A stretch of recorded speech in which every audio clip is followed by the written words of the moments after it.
Hello guys, welcome back to আমনকে family.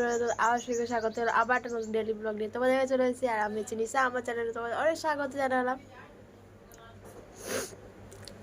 তো এখন আমি রান্নাঘর বসেছি, এই সবে টিফিন খেলাম, খেয়ে দিয়ে মা সবাই বাইরে গেল, দেখতেই পেলাম এখানটা দিয়ে। আর এখন আমি আলু তরুলি ভাজবো।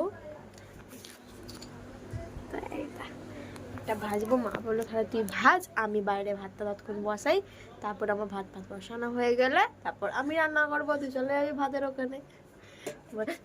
বাবা গো, কি গরম সকালে গেল। আমি বললাম মানে এমনি কলাটা আছে, এইটা আমি এটাকে তুলতে গেছি, আমি বললাম না ভালো আছে, কট নেই, কলাটা প্রচুর গরম। কেন গরম সেটা তোমাদেরকে বলি। এর মধ্যে আছে বাঁধাকপি সেদ্ধ, সেই জন্য এত গরম। খেয়েছো ছাকা লেগে গেল, নিজের নখটাই প্রচুর লাগছে। চলো আগে এটাকে নামানো যাক, তারপর কিসে নামাবো, বড় কড়াই করতে হয় মনে হয়।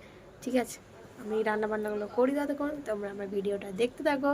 আর আমার ভিডিও যদি তোমাদের ভালো লাগে অবশ্যই একটা লাইক করো আর অনেক শেয়ার করো। আর আমার চ্যানেলটা খুব তাড়াতাড়ি 100টা মানে 100 কমপ্লিট করো, 100 সাবস্ক্রাইব থেকে হোক।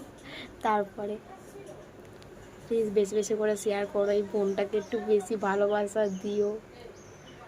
তো দেখো আমি এখানে দুটো কড়াই দিয়ে দিয়েছি, দুটো কড়াই দিয়েছি, এটা তেল দিয়ে দিয়েছি, এটা তেল দিই, এটা মাছ ভাজবো, এটায় তরুলি আলু ভাজবো, এটা তাকে তেল দিয়ে দিয়েছি, মাছ ভাজবো। এটা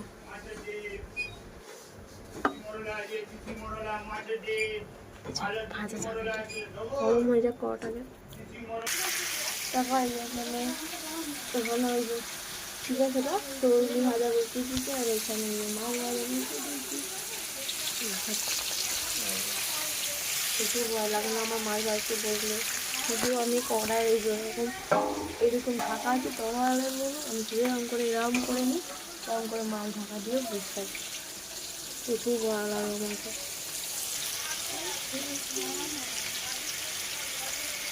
মাছগুলো আর তরকারিগুলো ভাজা হোক, আর যদি রান্না হবে আমি এখনো ঠিক মতন জানি না, পরে তোমাদেরকে দেখা যাচ্ছে ঠিক আছে।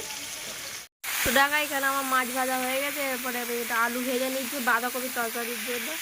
আর এখানে এই যে একটু ভাজাটা এখনো হচ্ছে, ঝিক করে। আর বসে বসে বোর ফিল করতে হচ্ছে।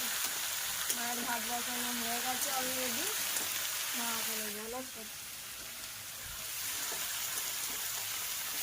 ভাজাটা হয়েই গেছে, একটু লাল লাল হয়ে গেলেই নামিয়ে নেবো।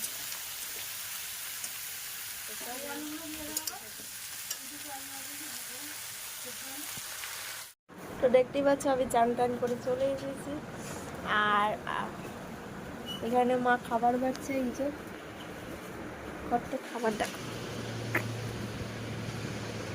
মা এখনো বাড়ছে খাবার এখানে। আর গপু ওই যে বাইরে বসে আছে, ওখানে দেখা যাচ্ছে আলোটা দেখা যাচ্ছে, কোনটা আলোটা পড়েছে দেখা যাচ্ছে না, ওখানে বসে আছে। আর আমি এখন স্কুলে প্রজেক্ট দিয়েছে, সেই প্রজেক্টই করতে বসছি। তো চলো, আর আজকে কী কী রান্না হচ্ছে তোমাকে দেখাই, দাঁড়াও। এই যে আজকে হচ্ছে ভাত হয়েছে, ডাল হয়েছে, মাছের ঝাল হয়েছে, বাঁধাকপি আলু মাছের মাথা দিয়ে হয়েছে, মাথা দিয়ে পুরো একদম মাখা হয়ে গেছে। আর এখানে যে তরুল আলু ভাজা হয়েছে, শাক ভাজা, ঠাকুমাটা মাছ ভাজা, আর এখানে চাটনি হয়েছে। তো চলো আমি এখন একটু প্রজেক্ট করতে বসি, প্রজেক্ট করে তারপরে খাওয়া দাওয়া করবো। চলো।